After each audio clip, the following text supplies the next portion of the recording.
So before we're gonna put this one to action, there are some steps that you have to follow.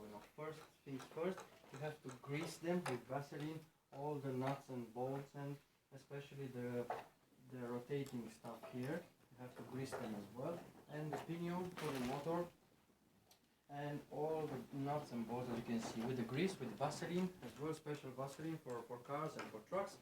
You have to grease them up if you wanna protect your cement mixer. And now let's do a real-time test.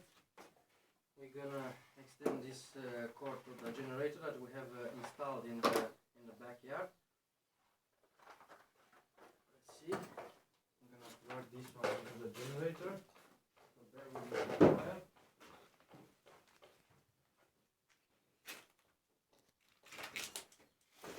Alright, we have plugged them in to the generator. The generator started, and just in case we're gonna press 0, and you'll see kind of small plastic here.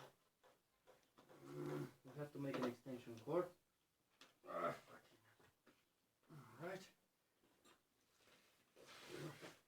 Pause it, honey. Alright, we have plugged the plastic in.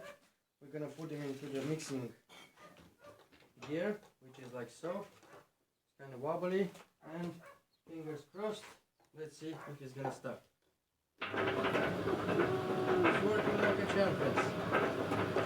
Yep, it's working, not that much noise. And this is it, the cement mixer is working. We're gonna let it run for a bit, to mix and to grease all the pinions and stuff. As you can see, probably a little bit.